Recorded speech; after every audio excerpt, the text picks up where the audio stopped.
Hello नमस्कार दोस्तों, मैं हूं अजय निषाद और हिंदी नाथ यूट्यूब चैनल पर आप सभी का स्वागत है।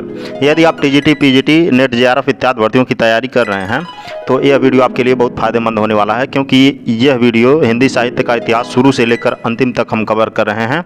हम प्रत्येक दिन 100 क्वेश्चन करने वाले हैं और काफ़ी कम समय में, और यह बहुत महत्वपूर्ण होगा आपके रिवीजन के लिए भी, अगर सिलेबस आप आगे चल के रिवीजन करते हैं तो। आइए शुरू करते हैं। पहला क्वेश्चन, पृथ्वीराज रासो को अप्रामाणिक मानने वाले विद्वान कौन हैं? आप टेस्ट के रूप में भी ये क्वेश्चन कर सकते हैं और हमारा उद्देश्य रहेगा कि जल्दी जल्दी हम इसको कवर करें। तो विकल्प ग वाला सही है, रामचंद्र शुक्ल जी हैं। ठीक है। कयमास वध किस रासो ग्रंथ का प्रसंग है? तो यह पृथ्वीराज रासो का है। विकल्प ए सही है। उक्त व्यक्ति प्रकरण नामक व्याकरण ग्रंथ के रचनाकार कौन है? 4 ऑप्शन है आपके पास। उक्त व्यक्ति प्रकरण जो है यह दामोदर शर्मा का है। विकल्प ए सही है। किस ग्रंथ से बनारस और आसपास के संस्कृत और भाषा आदि पर अच्छा प्रभाव पड़ता है और उस युग के काव्य रूपों के संबंध में भी थोड़ी बहुत जानकारी मिलती है? तो वह है कौन सा? उक्त व्यक्ति प्रकरण दामोदर शर्मा का है। सबसे पहले चौपाई और दोहा की परंपरा का प्रयोग किसने किया है? चौपाई और दोहा परंपरा का प्रयोग सरापा ने सबसे पहले किया है। विकल्प ग वाला सही है। डॉक्टर हजारी प्रसाद द्विवेदी ने रासो शब्द की उत्पत्ति कब मानी है? नहीं, किससे मानी है रासो शब्द की उत्पत्ति? और कौन? हजारी प्रसाद द्विवेदी जी ने। तो यह माना उन्होंने रासक से। ठीक है, रासक से। किस रासो ग्रंथ के अध्याय या खंडों का विभाजन समय के रूप में किया जाता है? समय के रूप में तो पृथ्वीराज रासो का किया जाता है। विकल्प ग वाला सही है। पृथ्वीराज रासो चंद्रबरदाई ने लिखा है। बौद्ध गान और दोहा किसकी रचनाओं का संग्रह है? बौद्ध गान दोहा सिद्धों की रचनाओं का संग्रह है। विकल्प क सही है। यहाँ पे आदिकाल में किस कवि को अभिमान मेरु की संज्ञा दी गई है? अपमान मेरु की संज्ञा पुष्पदंत को दी गई है। विकल्प ख सही है। असंगत कौन सा है? यहाँ पे बताना है कौन सी रचना असंगत है, बाकी सब 3 संगत होगा। तो यहाँ पे विकल्प घ वाला सही है। बाकी वर्ण रत्नाकर ज्योतिषवर ठाकुर का है, खलिक बारी अमीर खुसरो का है, कर्पूर मंजरी राजशेखर का है। ये तीनों सही हैं। आध्यात्मिक रंग के चश्मे आजकल बहुत सस्ते हो गए हैं। यह उक्त शुक्ल जी के किसके विषय में कही गई है? यह विद्यापति की पदावली में कही गई है। विद्यापति इसके रचयिता हैं। हिंदी का प्रथम गद्य लेखक मिश्र बंधुओं ने किससे माना है? मिश्र बंधुओं ने किसे माना है प्रथम गद्य लेखक? तो उन्होंने गोरखनाथ को माना है, गुरु गोरखनाथ को। ठीक है। इनकी रचनाओं का संग्रह गोरखबानी में मिलता है। पीताम्बर दत्त बड़दवाल ने किया था। गारसा दत्तासी ने रासो शब्द की उत्पत्ति किस शब्द से मानी है? रासो शब्द की उत्पत्ति उन्होंने राजसु से मानी है। विकल्प घ सही है। रामचंद्र शुक्ल ने हिंदी का प्रथम कवि किसे माना है? हिंदी का प्रथम कवि बताना है किसे माना है? तो चंद्रबरदाई को मानना है। आप क्वेश्चन अगर यदि अटेंड करना करते हैं तो इसको अटेंड करिए। जिस क्वेश्चन को हम पढ़ रहे हैं उससे एक क्वेश्चन अगला अटेंड करिए, या हमसे थोड़ा सा पहले अटेंड करिए। आप स्पीड अपना बढ़ाइए, हमारा स्पीड कम करने की कोशिश मत करिए। खुमाल रासो की रचना किस साहित्य ने की? खुमाल रासो की रचना किस साहित्यकार ने की? तो दलपत विजय ने की। विकल्प भी सही है। कौन सा नाथ योगी स्त्री मोह में फंस गया था जिसका गोरखनाथ ने उद्धार किया था? तो ये मच्छिंद्र नाथ जी थे। विकल्प ग सही है।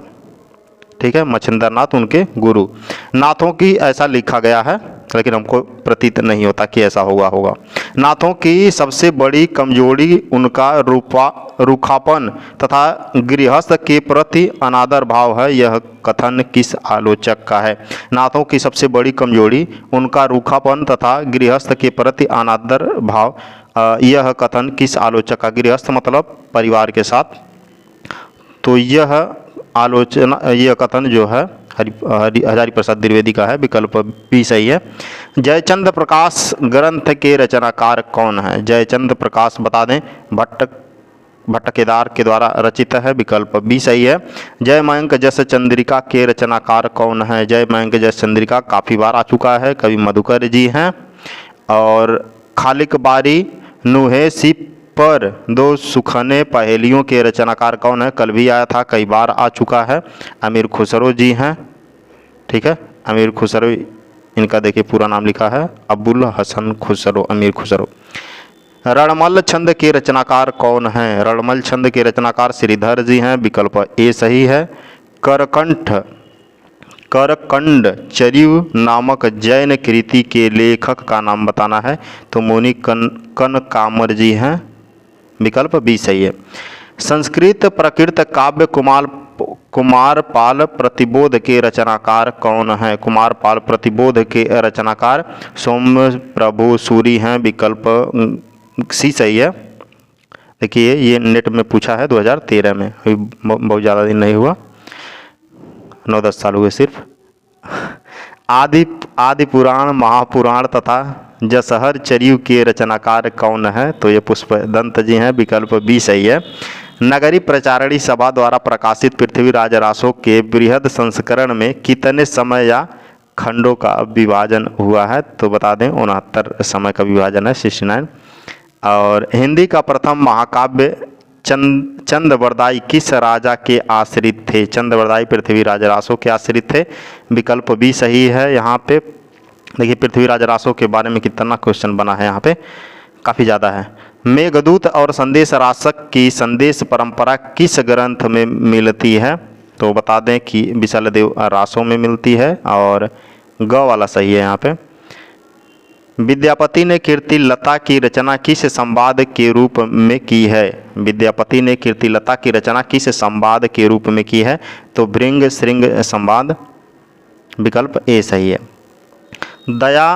दया भ्रय काव्य शब्दानुशासन प्राकृत व्याकरण की रचना किसने की है? इन तीनों की रचनाएं बता दें, हेमचंद ने की है। शब्दानुशासन का भी काफ़ी प्रसिद्ध है ये भी। और विद्यापति की किस रचना में शिव सिंह का वर्णन है? शिव सिंह का वर्णन विद्यापति की किस रचना में मिलता है? तो कीर्ति पताका में मिलता है। कीर्तिलता, कीर्ति पताका, पदावली इन्हीं की रचनाएं हैं। विद्यापति किस राजा के आश्रित थे?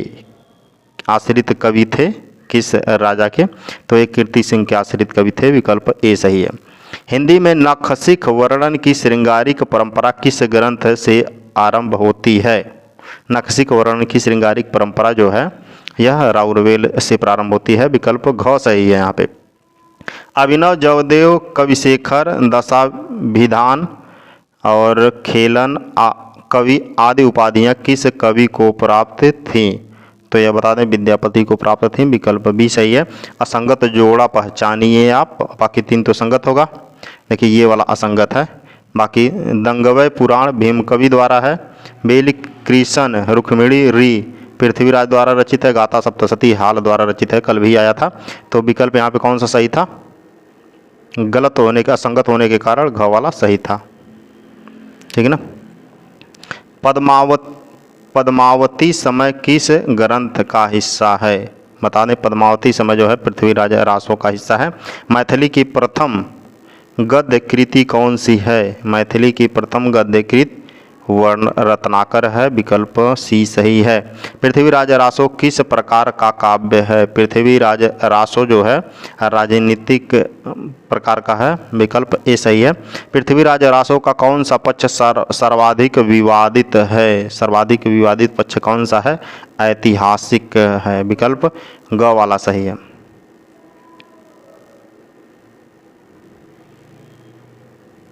ठीक है। और प्रबोध चंद्र बागची ने दोहा कोश नाम से किस कवि की रचनाएं संपादित की है? दोहा कोश नाम से किस कवि की रचनाएं संपादित की है? तो उन्होंने सरहपा की, बिल्कुल विकल्प ए सही है यहाँ पे। पृथ्वीराज रासो को अर्धप्रमाणिक मानने वाले विद्वान कौन है? पृथ्वीराज रासो के अर्धप्रमाणिक कौन मानते हैं? तो हजारी प्रसाद द्विवेदी जी मानते हैं अर्धप्रमाणिक। और आदिकाल में बालनाथ किसे कहा गया है? बालनाथ जालंधर नाथ को कहा गया है। ये सिद्धों के अंतर्गत आते हैं, नाथ संप्रदाय के अंतर्गत आते हैं, नाथ सिद्ध हैं ये। गोरखनाथ ने हठयोग पर किसका प्रभाव है? गोरखनाथ के हठयोग पर किसका प्रभाव मिलता है? तो पतंजलि का प्रभाव मिलता है। विकल्प ए सही है। बसंत विलास 84 छंदों का काव्य है। बसंत विलास जो है 84 छंदों का काव्य है। ये किस प्रकार का है? तो यह श्रृंगारिक काव्य है बसंत विलास। और विकल्प ग वाला सही है यहाँ पे। शिलाओं पर लिखे जाने वाले ग्रंथ का नाम, शिलाओं पर लिखे जाने वाले ग्रंथ को क्या ग्रंथ का नाम मतलब शिला पर कौन लिखा गया था इन चारों में? तो वह था राउरवेल। सरापा की रचनाओं का दोहा कोश के रूप में संपादित किसने किया था? सरापा की रचनाओं का दोहा कोश में संपादित जो है वह प्रबोध चंद्र वागची ने किया था। शुक्ल जी ने पुरानी हिंदी को नाम दिया है। पुरानी हिंदी को शुक्ल जी ने क्या नाम दिया है? तो प्राकृताभास हिंदी, प्राकृतभास हिंदी इनाम दिया है। विकल्प ए सही है यहाँ पे क वाला। बता दें ये सिलेबस हम कंप्लीट कर रहे हैं। आप शुरू से लेकर अंतिम तक इसको बार बार रिवीजन कर सकते हैं। इसमें लगभग मान लीजिए पूरा सिलेबस आपका कंप्लीट हो रहा है। यहाँ पे बहुत शायद ही कोई क्वेश्चन छूट जाए आपका, अगर इसको आप बार बार रिवीजन कर लेते हैं तो। अपभ्रंश व राजस्थानी मिश्रित भाषा कहलाती है, तो वह है टिंगल जो है। बता दें क्या? अपभ्रंश और राजस्थानी। और पिंगल क्या है? अपभ्रंश है और यहाँ पे ब्रज भाषा का मिश्रण है। अपभ्रंश व ब्रज भाषा मिश्रित को क्या कहते हैं? अभी अभी बताए हैं हम, पिंगल कहते हैं। खालिगवारी की रचना किस लिपि में हुई है? खालिगवारी की रचना फारसी में हुई है। विकल्प ए सही है। चौपाई के बीच दोहा की धत्ता देकर प्रबंध लेखन की परंपरा की शुरुआत किसने की है? तो वह है स्वयंभू जी। विकल्प ए सही है। भोला शंकर व्यास ने किस कवि की तुलना माघ से करना उचित समझा है? माघ की तुलना किस कवि से इन्होंने किया है? तो वह है पुष्पदंत। विकल्प बी सही है। पाहुड़ दोहा का अर्थ क्या है? पाहुड़ दोहा का अर्थ दोहा का उपहार। विकल्प ग सही है। सिद्धों की संख्या राहुल साकृत्यायन ने कितनी मानी है? सिद्धों की संख्या तो उन्होंने 84 मानी है। सिद्धों की संख्या कितनी है? 84। डोम्बी गीतिका योगचर्या अक्षर द्विकोपदेश किसके ग्रंथ हैं? तो यह डोम्बिपा के ग्रंथ हैं। विकल्प ग सही है। असंगत छांटना है यहाँ पे, कौन असंगत है मतलब मिलान सही नहीं है। तो पुरुष परीक्षा जो है विद्यापति का है। कर कंड चर्यु जो है कनकामर मुनि का है, अभी आया थोड़ी देर पहले। गाथा सप्तशती हाल का है, ये भी आया है। बाकी विजय पाल रासो जगनिक का नहीं है। ठीक है ना। असंगत अनुक्रम का पता लगाइए, यहाँ पे भी वही चीज़ है। भविष्यत कथा धनपाल का है, ये सही है। प्रबंध चिंतामणि मेरुतुंग का है, ये भी सही है। राउरवेल रोड़ा कवि का है, ये सही है। बाकी विकल्प ग वाला क्या था? गलत था। विसंगत अनुक्रम यहाँ पे भी पता लगाना है, कौन सा मिलान सही नहीं है। पद्मिनी चरित्र जो है लालचंद जी का है। नल दमयंती कथा व्यास कवि का है, ग वाला की जो है गलत है। विशल देवरासो नरपति नाल का है, ठीक है ना। ग वाला विकल्प गलत है। विसंगत अनुक्रम यहाँ पे भी पहचानना है आपको। स्थूल भद्ररास जीनदत्त सूरी, उक्त व्यक्ति प्रकरण दामोदर शर्मा आया कुमार पाल चरित हेमचंद का है। चंदन वाला रास शंभू का नहीं है। विकल्प घ सही है यहाँ पे। गोरखनाथ की रचनाओं शब्दी प्राण संकली आत्मबोध आदि का गोरखवाणी नाम से संपादन किसने किया है? गोरखवाणी का तो डॉक्टर पीताम्बर दत्त बड़वाल ने किया है। विकल्प ए सही है यहाँ पे। और गुरु महिमा इंद्रिय निग्रह वैराग्य कुंडलिनी जागरण आदि का महत्व किस साहित्य में मिलता है? ये कई बार पहले भी आ चुका है। अगर बता दें संसार में सबसे ज़्यादा इस ब्रह्मांड में शक्तिशाली बनना है ना, तो एक रास्ता है कुंडली जागरण का, इसको आप अपना सकते हो। तो ये सिद्धों में मिलता है। सॉरी, गुरु महिमा इंद्रिय निग्रह वैराग्य कुंडली जागरण जो है नाथ साहित्य का हिस्सा है। किसका? नाथ साहित्य का। ये रास्ता आप अपना सकते हो। नाथ पंथ का प्रवर्तन किसने किया? बता दें प्रवर्तक जो है गोरखनाथ ने किया प्रवर्तन, और उसका जो स्थापना किया था मत्स्येंद्र नाथ ने। 10वीं से 14वीं शताब्दी का समय जिसे हिंदी का आदिकाल कहते हैं, भाषा की दृष्टि से अपभ्रंश का ही बढ़ाव है, यह कथन किस विद्वान का है? तो यह हजारी प्रसाद द्विवेदी का है।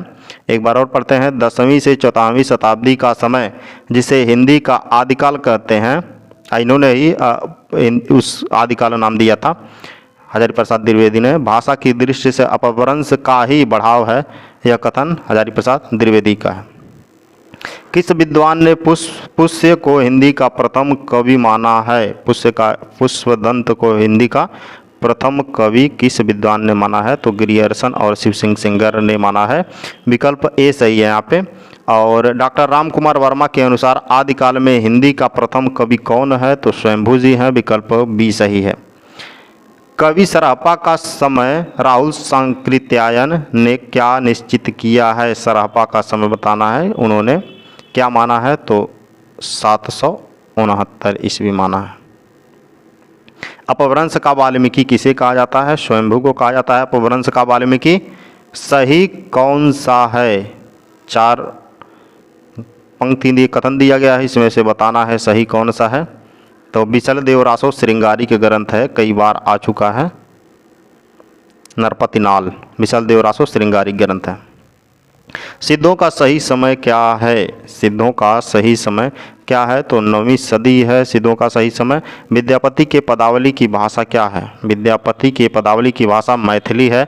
मैथिली का कोकिला भी विद्यापति को कहा जाता है। कवियों के कालक्रम में असंगत का चयन करना है। शंभु 9वीं शताब्दी अभी आया है सिद्धों का, ये सही है। पुष्पदंत 10वीं शताब्दी, ये भी सही है।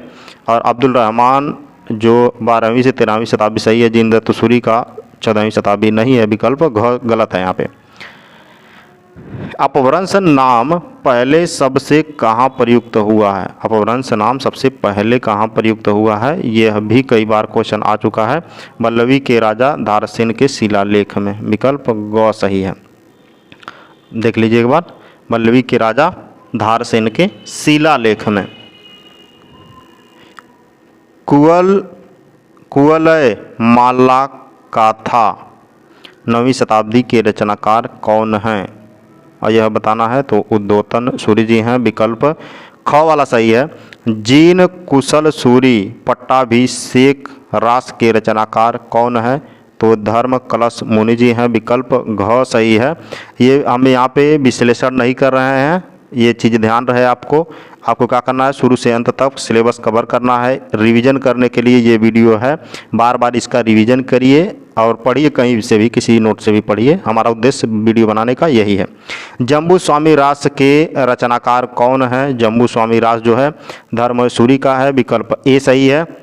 जिस समय मुसलमान भारत में आए थे उस समय सच्चे धर्म भाव का बहुत कुछ हास हो चुका था।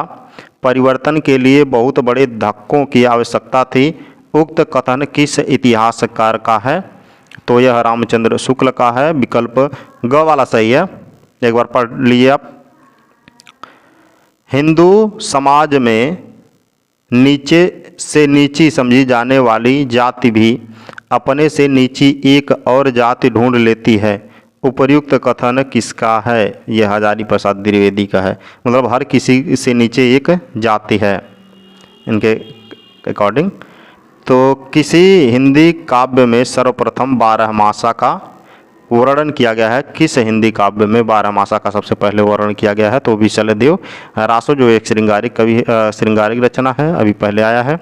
और पृथ्वीराज रासो को सुख सुई की संवाद के रूप में रचित मानने वाले विद्वान कौन है? तो हजारी प्रसाद द्विवेदी जी हैं। खुसरो के गुरु का नाम क्या है? खुसरो के गुरु का नाम निजामुद्दीन औलिया है। विकल्प घ सही है।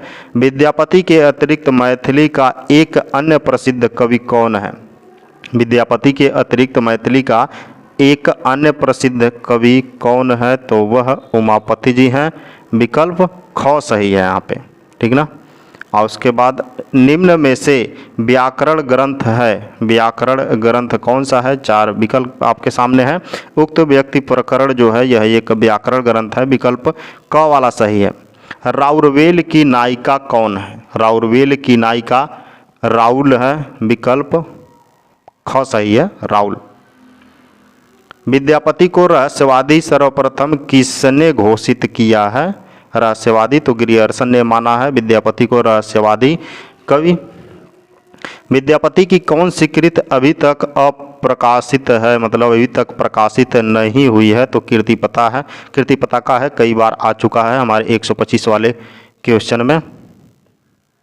खुसरो का व्याकरण ग्रंथ कौन सा है? खुसरो का व्याकरण ग्रंथ बताना है आपको, तो वह नुहेसीपक है, नुहेसीपर। विकल्प क सही है यहाँ पे, ठीक है, याद कर लीजिएगा, नुहेसीपर। श्रुति के आधार पर बसंत विलास का रचनाकार किसे माना जाता है? श्रुति के आधार पर बसंत विलास का रचनाकार यह बालचंद्र को माना जाता है। विकल्प घ वाला सही है। वज्रयानियों का प्रभाव किस क्षेत्र में था? वज्रयानियों का प्रभाव पूर्वी भारत में था। अब भारत के 4 क्षेत्रों की बात किया है। तो रामचंद्र शुक्ल ने गोरखनाथ का समय निर्धारित किया है कब? 13वीं शताब्दी उन्होंने निर्धारित किया है। विकल्प बी सही है, गोरखनाथ जी का समय। और महासुखवाद सिद्धांत किस बौद्ध शाखा में मिलता है? तो यह वज्रयान में मिलता है। विकल्प ग वाला सही है। और रत्नाकर जोपम कथा किस संप्रदाय का ग्रंथ है? रत्नाकर जोपम कथा जो है यह सिद्धों का है, ठीक है, सिद्धों के ग्रंथों का। 84 सिद्धों में बहुत से मछुए, चमार, डोम, कहार और लकड़हारे, दर्जी तथा बहुत से क्षुद्र कहे जाने वाले लोग थे। अतः जाति पाति के खंडन तो वे आप ही थे। वक्तव्य किस विद्वान का है? तो यह रामचंद्र शुक्ल जी का हिंदी साहित्य के इतिहास का है। आदिकाल में प्रामाणिक साहित्य उपलब्ध होता है। जैन साहित्य प्रामाणिक साहित्य है ये। विकल्प बी सही है, ख वाला।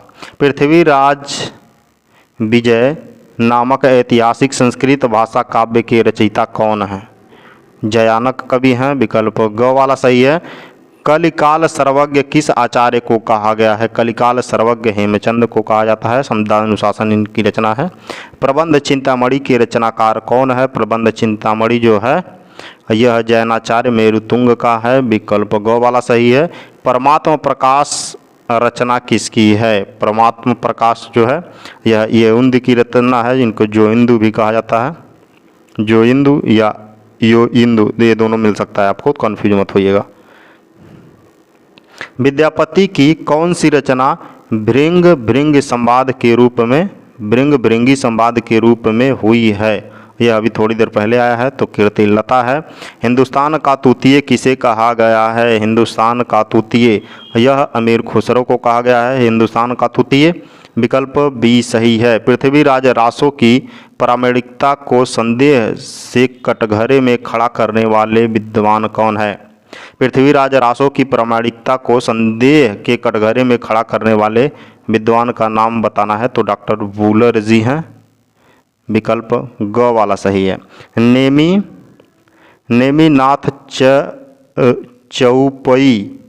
नेमिनाथ चौपई विजय चंद्र सूरी द्वारा रचित है।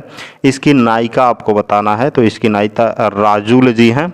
विकल्प ग सही है। ये रहा हिंदी साहित्य का आदिकाल। बहुत ही इंपॉर्टेंट क्वेश्चन रहे, कहने के लिए 300 रहे, लेकिन इसके पीछे और काफ़ी कुछ रहा। तो ये अभी आदिकाल समाप्त हुआ, अभी भक्तिकाल हम लोग आगे देखेंगे।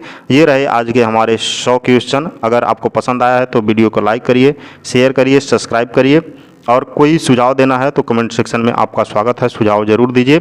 Thank you for listening and God bless you all.